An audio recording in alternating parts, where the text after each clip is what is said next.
Good afternoon, or good evening, or good morning, whenever you're viewing this. My name is Dr. Carter.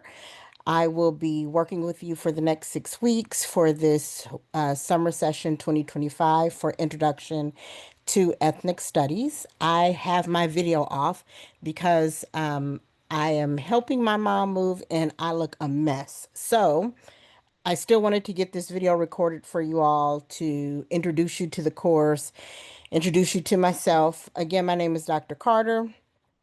I am a professor at Riverside City College, but I do tend to teach some ethnic studies classes at Moreno Valley online as well, through the semester and in the summer and winter sessions.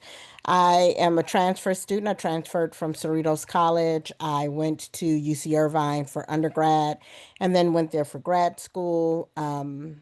I do work around Blackness and anti-Black violence and Black feminism. If you have any questions about me, please let me know. What I am showing you is your landing page. Now, if you're taking a class with me this summer, you're either taking the class through RCC, your section number is either 46749 or 46750. Please verify your section number through the dashboard. The same applies if you are taking this class for through Moreno Valley. If you're taking this class through Moreno Valley, your section number is 25635. Um, Please just check your dashboard through Canvas to see what your section number is. All of your landing pages look the same. The summer session goes from June 23rd to Thursday, July 31st. There will be no extensions after July 31st, so you need to have all your work completed by that date. If you look, we have our navigation menu here on the left side. We have our to-do list here on the right side. This is how your space will look. Your navigation bar, your to-do list are things that I will refer to throughout the course of videos. This is Introduction to Ethnic Studies. This course is an introduction to the discipline of ethnic studies. As you transfer, you may take additional, more focused area ethnic studies courses, but this gives you a little brushstroke about what ethnic studies is. What ethnic studies isn't is a history course. In fact, the way that we interrogate ethnic studies and the experiences of people of color is generally not through that charismatic leader, great inventions kind of discourse. We're looking at power dynamics and how power structures people's lived experiences. And that can be through privileged positions and through positions that are oppressed or marginalized, right? So we discuss that, we unpack some of that. The course explores the work of critical theories of race, ethnicity, decolonization, and futurity. These are some of the theories that form the basis and foundation of the discipline of ethnic studies. We look at some historical social movements, some cultural and artistic production. We look at legal and public policy activism. We look at different forms of epistemology. Epistemology means knowledge production, or it's the study of knowledge. We look at identity formation, radical social and political thought, those kinds of things. We are looking for the way in which people of color engage with resistance, persistence, liberation struggle, knowledge production, radical knowledge production, in order to fight and confront the oppressive conditions that they are faced with and to create new social change or the possibility for social change. So that's what this class is about. It isn't a history class. It doesn't function like a history class. You won't need to know particular like hard dates and times and stuff like that. This is more to help you generate critical thinking skills so that you have and can develop an analysis of the world around you. So here's my professor information. Again, my name is Dr. LaShonda Carter. My preferred pronouns are she, her, hers. I'll say this a number of times. If you align with the pronouns that were assigned to you at birth, that's fine. But for folks who say I don't use pronouns, you absolutely do use pronouns. People use pronouns every day. This is no different. This is just outlining how you would prefer people to address you.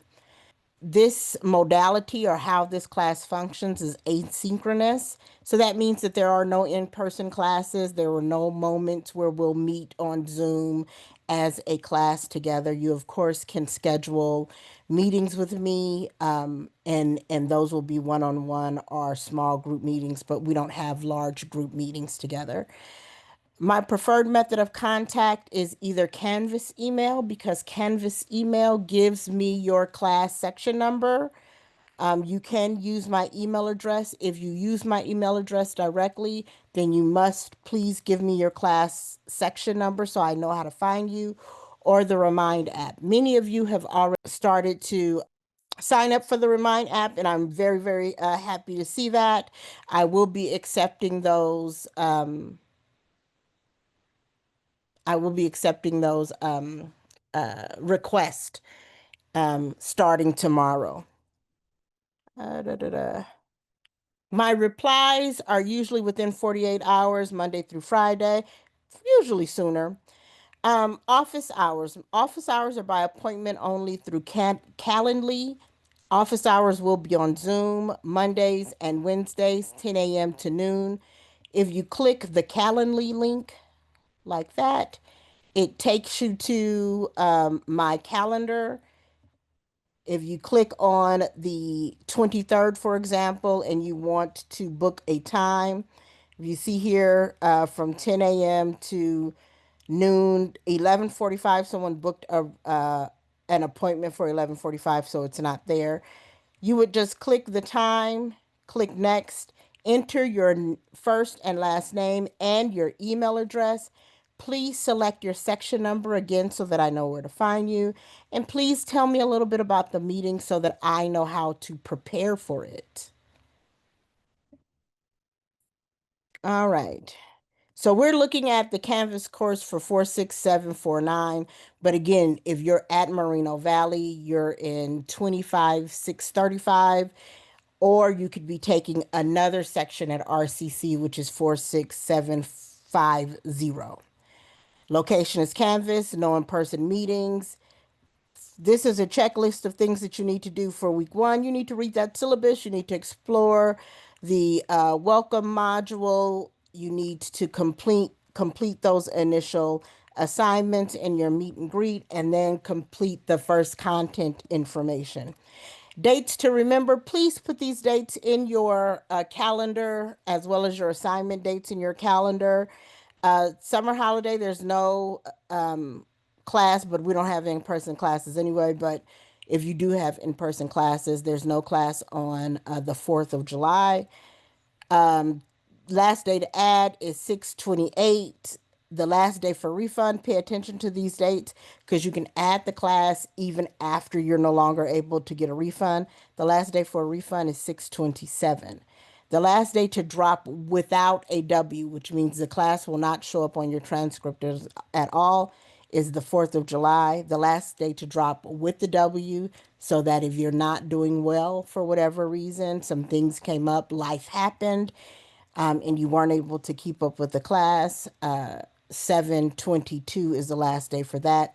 Having a W is better than having a fail.